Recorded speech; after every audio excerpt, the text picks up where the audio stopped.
Kaze mu kiganiro WIRIWE MAINE cyo kuri uyu wa 16 ukwezi kwa gatatu mwaka w'2025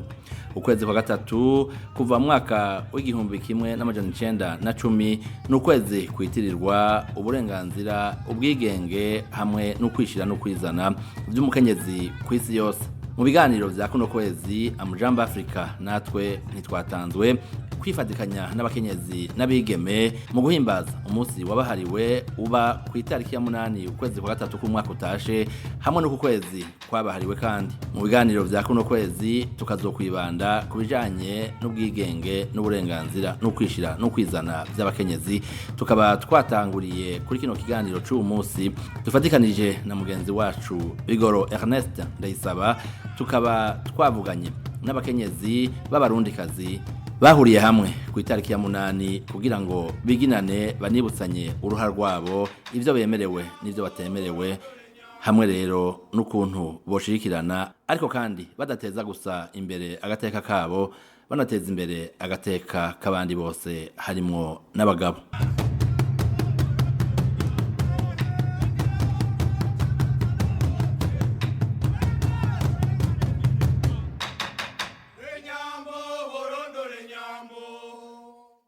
Abankenyezi n'abigeme b'Abarundikazi basanzwe baba muri leta ya Maine hano muri Amerika barahuriye hamwe ku nshuro ya gatatu ku munsi mpuzamakungu wahariwe umukenyezi n'umwigeme usanzwe uhimbazwa buri tariki 8 Ntwarante uno mwaka w'2025. Abarundikazi bahuriye mu gisagara ca Yarmouth muri Maine mu guhimbaza no kuja hamwe baryohererwa. Uno mwaka hakaba hari ababanyi b'abanyarwandakazi n'abakongomanikazi mu karere k'ibiyaga binini baje kwifatikanya n'Abarundikazi.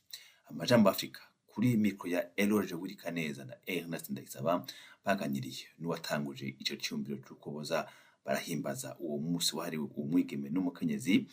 Bitabiriye guhimbaza uwo munsi kuri uno mwaka w'itariki ya 8 Ntwarante, n'usanzwe ari muri batanu batanguje cyumbiro cy'ukoboza barahimbaza uwo munsi hano muri Maine. Turi kumwe namwe mwese mu kiganiro WIRIWE MAINE. Umukenyezi yatanze icyumviro cy'uko Abarundikazi bohimbaza umunsi wahariwe umwigeme n'umukenyezi hano muri Maine, atangura kutwibwira natubwiye catumye atanga ico cyumviro hari mu mwaka w'2021. Nitwa 𝐬𝐤𝐜𝐢𝐚, nkaba nubatse ndi umurundikazi w'abana babiri, umukobwa n'umuhungu. Umukobwa wa imyaka 18 n'umuhungu w'imyaka 5 arayikwiza setane. Twahuriye hano ku munsi mukuru w'abakenyezi hano muri Maine. Mwabitwaje gute? Byaje gute? Byatambe gute? Ni ibintu muri jewe ndakunda icambere, ndakunda abantu bari hamwe, ndakunda abantu baryoherwa, ndakunda abantu bahanahana ivyiyumviro, basangira donc bahanahana ivyiyumviro, ndakunda gusangira n'abandi, ndaryoherwa ndi mu bandi. So ndi mu Burundi donc nari muri banke nakoramo, nije nari umwana mutoya mugabo ko nari nkerebutse banashira muri mu batunganya iyo misi mikuru y'abadamu murinze ko hoho twaragira ubufasha tukaja gutanga imfashanyo mu maorphelinat canke mu ngo z'abatama. Niki iyo banki yarasohora budget yuko twagira ndabikuriramwo kabiryo nkumva birandyohera muri jewe. Ndakunda abantu bungurana ubwenge, ndakunda abantu baja hamwe bariko barafashanya, ndakunda gusharinga ico nshobora kuba mfise gishobora gufasha mugenzi wanje. So nje ngaha anya nsanga birakanye ntivyabaho, donc yari ivyo bakaja muri restaurant niki ndavyiyumvira, hama ndagerageza kwegera abandi ndababaza nti tugize iki kintu umuntu acofata ati ahubwo reka tutanguriraho. Tutangura muri 2021 mwaka w'2021 na rimwe niho twatanguriye kugira ico gikorwa. tubona kiraba mwabikoze twabikoze donc twararavye dusanga uburyo turavye bagize dushize hamwe nk'uko mwabitanguye bangahe twatanguye turi abantu batanu twari muri organisation turi abantu batanu hama kandi n'ubu turi batanu hama turiyumvira yuko kubera iki dufise abarundi ibi bintu n'ivyo abarundi kazi kubera iki tutobaza aba bantu bafise amashira hamwe y'abarundi batwara ko batodufasha bakadufasha butoya kugira ngo dutangure ico gikorwa hama turabe ko ico gikorwa coshobora gushika aho umurundi kazi yumva yuko uwo munsi ategereza kuba hari kugira ahimbaza uwo munsi ata donc uwo munsi nturengane gutyo donc yumve yuko uwo munsi wahabaye kandi yumve ko yahuye n'abandi bakenyezi kubera ahungukira jewe narashoboye kwegera umushinga nawe wanje ndamubaza arambwira ati ikintu ushobora gukora reka twandike ikete rya sponsor ryo gusaba ubufasha turabe yuko umva arabwira ati sorosore gwira iriroyi aravuga ati ico bagucakire donc nashoboye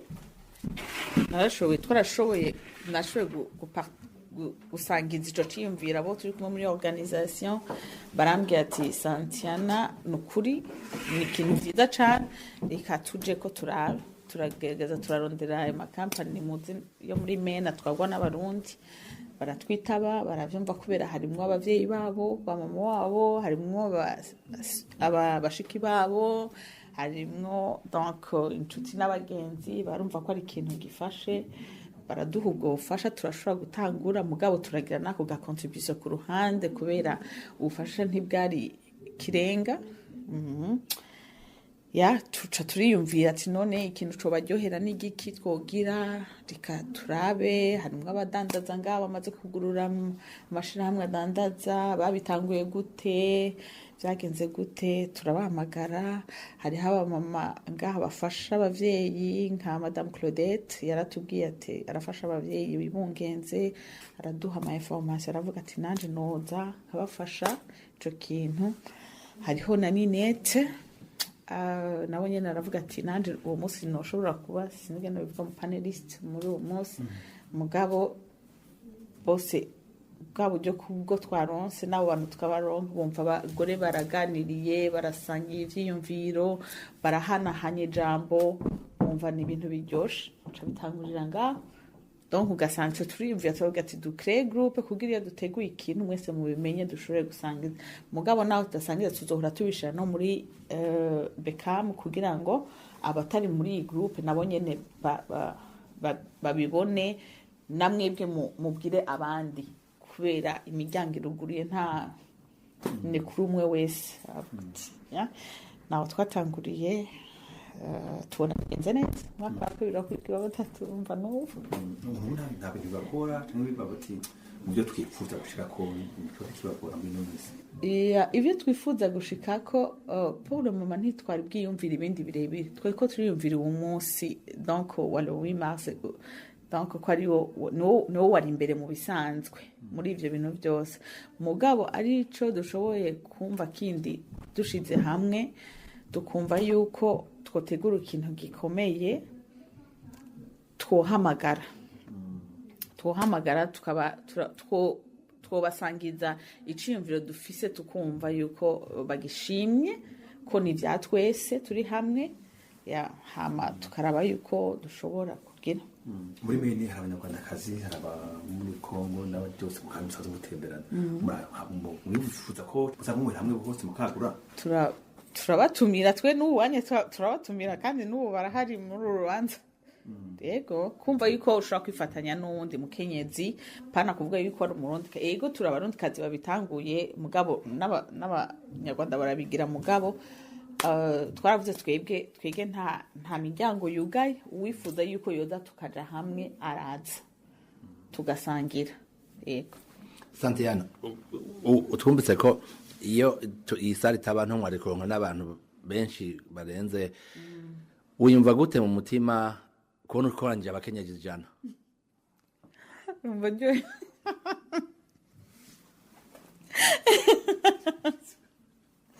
ni ibintu biryoshye cyane tupapa imagine sinzi ngene urumva ni ibintu biryoshye cyane kubona ushobora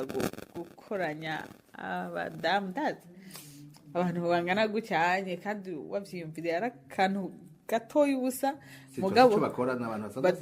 barafise ibyo bakora bafata amakonje domeme na jewe kubera umwana mutoya nkora muri weekend mugabo uwo munsi naho zishobora kugira mugabo nukuri emotionnellement donc so nukuri I'm very excited kubona yuko ushobora kubanshitse ngahanye ushobora gukoranya abantu kandi bakanyitaba. Hari abantu bashaka kubaza ati ni nk'agakuku abagore Louis Mars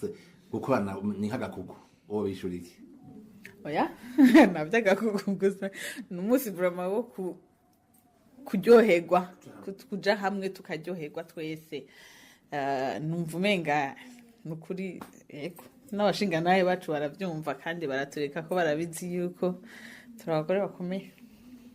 urugo. Urakoze cyane kwiganira waye Amjambo Africa. Murakoze namwe. Guhurira hamwe ku bakenyezi bahimbaza umunsi mukuru wahariwe umwigeme n'umukenyezi biratanga icizere kuco gushikako kwibuka amateka abagenga bigatanga kandi n'inkomezi ku byo boshobora gushikako mu gihe bakoreye hamwe. Amjambo Africa yaganiriye na Yego murakoze nitwa Annick Nzeyimana nkabamba muri leta ya Maine muri leta zunze ubumwe za Amerika. Yego nkaba naje nkuko mwabivuze kugira mfatanye n'abandi bapfasoni n'abakobwa kugira duhimbaze umunsi wacu. Mu majambo Kenya bo kwibutsa bari kwatwumviriza uzara Amjambo Africa guhimbaza uno munsi umukenyezi n'umukobwa ico bivuze. Kubwanje uko ndavyumva guhimbaza ko umukenyezi n'umukobwa no kwibuka agateka kacu amategeko atugenga tukibuka uburenganzira twahawe tukibutsanya ivyo dushoboye inkomezi dufise ico dushobora gushika hako tukoraniye hamwe ko dufise dushobora gushika kure umukenyezi wose akumva yongewe inkomezi yongewe inguvu zo gukora no kwizera no kwiyigire icizere muri we cyo ashobora gushika kure. Akateka canke amateka gagenga arahungabana ararengwa bimeze gutandukanye. Sinzi ko muvuze muri kino gisagara turimwo canke anshene hayi.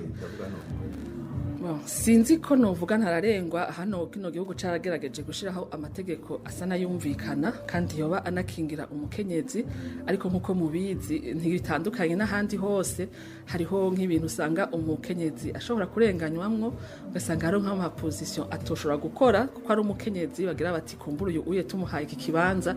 ntazogikora neza kuko afise iyindi mirimo akora canke ibindi vyo mufatira kandi hariho abagifise imyumvire yuko umukenyezi hari ibyo atoshobora ariko amategeko bari baragerageje gushiraho amategeko yogerageza gukingira ariko ntibisigura ko ategerezwa kubahirizwa na bose. Hama muri kano kanya muri leta ya Maine uravye niyo mwaje muva ibundi ubona karusho mujye no kubahiriza cyane intambwe. Ego cyane hariho intambwe nini gose ntitwobigeranya niyo twaje tuva kuko hano nkuko nabivuze baragerageje gushiraho amategeko akingira umukenyezi baragerageje gushiraho amategeko yemeza ko umukenyezi ashobora kugira amatungo yiwe kandi agashobora kuyahagararamwo kandi baragerageje gushiraho amategeko vy'ukuri akingira umukenyezi ariko murabizi neza ko iyo umuntu yajava hariho imyumvire uba warazananye nico gituma dukoranira hamwe kugira twibukanye kuko iyo wakuze wumva ikintu ntigishoboka kikuva mwugo nyene nico gituma dukoranira hamwe kugira twibukanye yuko hano turashoboye ico dushikako dushize inkomezi hamwe kandi twigiriye icizera. Hama muganira n'abantu b'abagabo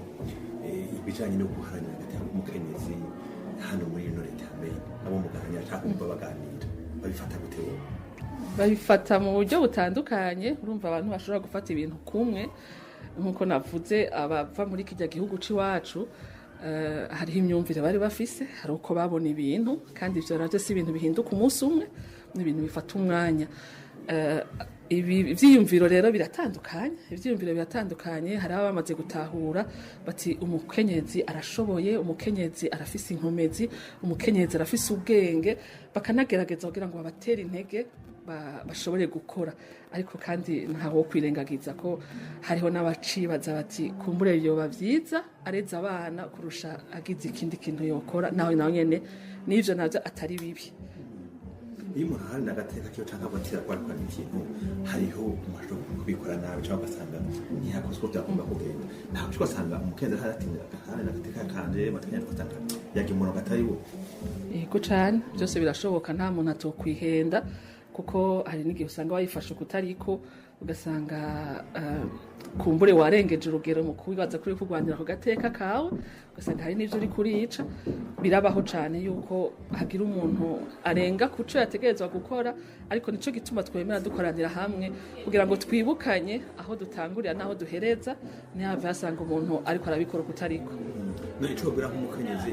umurundikazi cyangwa n'uwundi umugore agatanga mu kazi ico muhanura kugira ntarenga mu mateka cyangwa ntarenga karindwi. Umukenyezi ikintu no muhanura no kumwibutsa yuko umukenyezi Imana yamuremye neza kandi yamuremanye ubwenge n'inkomezi kandi ikintu ciza cambere kiranga umukenyezi no kumvira no kugwanira yuko utarenga kuco wasabwe. Abakenyezi ikintu cambere numva no bahanura ko bo kwigirira icizere mu kazi bakora ukamenya ko ushoboye kandi ukamenya ko agateka kawe aho gahera nakuwundi ukibuka kubahiriza ntihagire uwo wobangamira ariko cane cane bigirira icizere bafise ubutunzi bwinshi muri bo bafise ubwenge Imana yabahaye bafise inkomezi kandi izo nkomezi ziri hamwe zokora ikintu gikomeye. Aho ni mu kazi ntama mu rugo na mu muryango ico umuntu yohanura tukubwira ntabwo arenga karindwi mugandaga amateka y'umukanya agateka kiwe. Ego jewe impanuro nobaha nuko abakenyezi ntitukeneye kubanza kugwana kugira tuba abagabo. Ikibanza Imana yaduhaye kirakwiye kandi n'iciteka. Je kubwanje numva ari iciteka kuba umuvyeyi n'iteka kuba inarugo n'ivyiteka. Nkumva rero umwe wese Imana iduhishurire ico turico ihishurira umuntu wese ikibanza yamushizemo kandi mwereke ko ahari arashobora gukora ivyiza ahari arashobora kugaragaza inkomezi ziwe ahari arashobora ni inkingi y'urugo nkuko twakuze tuvyumva ni inkingi y'urugo ntidava dusanga tuba tugwanira ibibanza kumbure tutonakora neza kuko hari ababikora neza ariko umwe wese agerageze gutera imbere no kugwanira ko ikibanza Imana yamushizemo kandi yamuhaye akibamwo neza kandi kuba muri ico kibanza ntibikugira muto na gatoya. Yego. Uravye abakenyezi mu Rwanda bino b'abanyamerika cyangwa bavuye mu bindi bihugu bari ngaha muri Maine uwo musi mukuru cyangwa ubwo muti guhana agateka kabo mubona muganira gutumva bafata gute. Biratandukanye gato nkuko nabikubwiye iyo twaje tuva niyo baje bava biratandukanye bakuriye muri environnement itandukanye niyo twakuriyemwo bo kumbure hari ivyo badatahura bumva umengo kuko bakuze babona umengo birubahirijwe kumbure ba mama wabo bari bafise agateka kanaka batigeze babona bagira ingorane muri izo hari ibintu badatahura bumva umengo bobo ni automatique. Donc kuba ari iki arafise uburenganzira kandi ikindi naco baraza amategeko abagenga barazi ivyo bemerewe ivyo bikabaha uburenganzira bwo sinzi ko novuga nti kuba epanu canke kumererwa neza kurusha kwisanzura kurusha abandi. Bitavuze ko nabo nyene muri buhoba hakiriko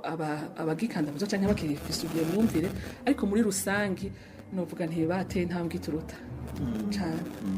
Amagwaruka abana batonya babika imbere batwakorera bo mubatumugaya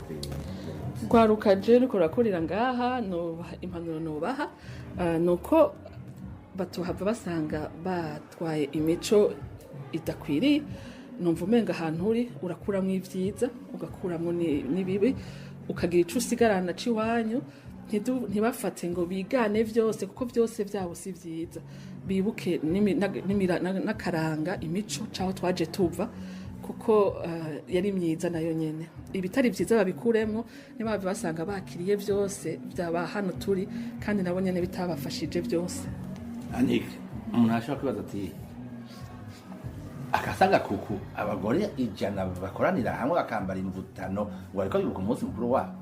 kubwanje no kuri sagakuku ahubwo n'umunsi wo guhimbaza wo kunezerwa wo kwibukanya n'uwaratanguye utarazi amategeko amugenga utarazi inkomezi ziri muri we n'umunsi wo guterana intege n'umunsi wo kwibukanya yuko umwe wese afise icimana yamubitsemwo kandi afise inkomezi n'umunsi wo kwibukanya yuko umwe wese mu kibanza kiciwe arimwo ashobora gukora ivyiza kandi bikomeye numva rero umunsi mwiza ko ari umunsi wo kugira ngo twese hamwe tunezerwe kwa ubwa mbere ko Imana yatugize abafasoni ntiyihenze hama kandi dusubire kandi twibukanye ko idufise ku mugambi hari ico dutegerezwa gukora abafasoni kandi turi hamwe twoshika kuri. Murakoze. Abarundikazi basanzwe bahimbaza umunsi mukuru mpuzamakungu wahariwe umwigeme n'umukenyezi muri Maine basanzwe bahanahana ivyumviro mu mugwi bise women to women's bavuga ati abafasoni hagati yabo twibwirwa n'umwe muri baje guhimbaza uwo munsi muri Yamath kuri no mwaka nawe abanza kutwibwira. Je nitwa Liliane Ruvakubusa maze imyaka 10 hano muri Maine iyi organisation yitwa Women's to Women's abafasoni hagati yabo yatanguye haheze imyaka 3. Je rero nkuko namenyereye yuko naje imva i Burundi ndi umuntu ari kerebutse cyane muri ivyo bintu bya nabikozemo kubera cyane mu gihe twari turarondera amahoro. Bon mu Burundi je nari membre w'ishirahamwe ryitwa les femmes éprises de paix en France. Abakenyezi baharanira amahoro. Ico gihe twarondera yuko umukenyezi yogerera ijwi kugira ngo afashe mu kugarukana amahoro. Mwazi yuko ubwoko bwari bwacanyemo hama turondera abagore abifasoni bo mu bwoko bwose tukaja hamwe kugira ngo turabe yuko twoganira tugashobora kubona ibintu kumwe. Aho rero muri ico gihe twaciye tugira iyo organisation yacu yashoboye kuba muri region East Africa turashika no hanze turashika hanze kuvuga ijwi ryacu rirashobora gushika hanze. Mu myaka hano muri Maine uko mubona ivyo mwakora mu Burundi nk'ijwi mukenyezi na hano ubona hari ubudasa cyane ibintu bihurira. Bon hariho ubudasa kubera ingorane si zimwe mugabo nk'imiryango itegerezwa kumenyera igihugu gishasha tuba dufise ivyo dushobora gufashanya. Nk'abana usanga hari abana usanga bavukana ubumuga bitwa autisme kandi ivyo bintu ari ibintu dusanze bitahora biba cyane hari. Rero iyo groupe yacu yarabandanije bayishanja intuze ama information ivyumviro tugahanahana aho umuntu ushobora kuronka ubufasha kugira abo bana bashobore kuvuga bashobore kuja mu ishuri kubera kenshi usanga bakumirwa cyane kubera ushobora kuba yarabirabura cyangwa bagakumirwa mu ishuri ntibabahe ubufasha bukenewe. Rero nkaho onye haba abafasoni bitanga bagatanga ama experience yabo bakavuga ama resources hari kugira ngo abavyeyi bashobora gufasha abana babo. Imyaka tumaze mu kugura umunsi wa mukenyezi inengo mugeze ko irashimishije arabigora nibaze yuko ntambwe iriho kubera nk'ubunya abafasoni bashoboye kwivuga yuko bifuza yuko mu matora azoba muri mu shirahamwe ryacu riserukira abarundi bose kuri Maine twoshobora kuronka abaduserukira kugira ngo ijwi ry'umufasoni ribyumvikane umufasoni ashobore gushikira kuko urabona umufasoni afasararira arakora agafasha umuryango donc umufasoni arafise nawe nyine contribution yiwe. Yaba rero nko muri Maine nk'iyo nta kuguma umuntu aguma yidoga ati naco turiko turakora twashimye yuko tuzorondera abaduserukira muri iyo ntize mu matora azoza. Ababigime batonya Abarundikazi intambwe n'amamuba cyangwa mamuba ubwimbazi umunsi wo kuhanira umukenyezi. Abafasoni nibaza yuko umuntu bahanura cyane cyane n'abafasi nabo bana bakiri bato n'abana bacu yuko twoshora nko kwigishanya abana bacu tukabigisha ikirundi tukabigisha ingoma tukabigisha culture yacu imvyino kugira ngo tugumane umuco w'abarundi ikindi naco nuko twohana inzo ayo ma information ngene umuntu ashobora kwivurira ino ngene ashobora gukora akazi ashobora kuronka amashuri ashobora kuronka buruse izo information umuntu wese yoba afise iyo information kuri ivyo bintu akabitanga kugira ngo abana bacu urwaruko rwacu rushobore kubibenefisi. Abarundikazi bari hariya bagora intererano yanyu muri ngaha niho wibona je ndabona ko tubandanije tuguma dutererana ivyiyumviro abarundikazi bari hariya mu Burundi turashobora kuba turazi ibibagoye turazi ingene babayeho ndibaza yuko dushobora kugira ikintu no kwita change d'idée brainstorming guhanahana ivyiyumviro hanyuma a partir y'ivyo vyiyumviro tuhanahana tugatoramo ama priority ibintu dushobora gutangurirako urumva sinoshoka mvuga ngo hakenewe ubu ibintu biguma bihinduka mugabo twoshobora gufashanya ndazi nk'ayandi ma association narabaye membre wa Rotary Club yo ngahanya barafata bagatora tuvuge nk'ibintu by'ibitanda byo kwa muganga cyane cyane nk'izijya ntebe z'abantu bamugaye canke zijya nkonye bagenderako amakinga hama bakabitoragura harege usanga ibitaro bivuga ati twe mutubwira abantu twoha ibi bintu kubera bo baba bashaka guhindura rero nk'abakenyezi b'abarundikazi toshobora kuvuga tuti ibitaro mubashobora kuduha ibintu mubona bigifise akamaro tukabirungikira abantu b'abarundi n'ahatabara abafasoni gusa abarundi hama rero bagashobora kubikoresha. Liliane umuntu ashobora kwibaza ati abantu bibaza bati akanaga kuku k'abagore iminsi yose ro w'Mars kwamba baja hamwe uwo bishura iki? Oya kuko cyo kintu gituma umva ubaye interpellé ni kubera ingorane ziramaho z'abafasoni ni ikintu duteza kwicara tukiyumvira ahubwo twe twavuga tuti ntivyo uwo munsi umwe gusa tuba dukwiye kubandanya tuza turahura kenshi apana rimwe mu mwaka hama tukegeranya ivyo vyiyumviro tukaraba ukuntu twiteza imbere hamwe. Murakoze kuri kino kiganiro haya Amjambo Afrika. Murakoze namwe.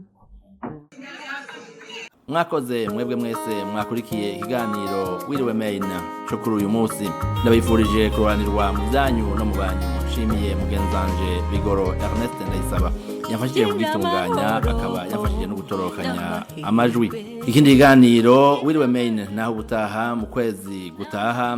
nkaba nsubiye kwifuriza abakenyezi bose bo kwisi yose hamwe n'abigeme ukwezi kwabahariwe kwa gatatu. Wawundi ati akaryoshe nta ukanka kireka kabuze muhimbarwa.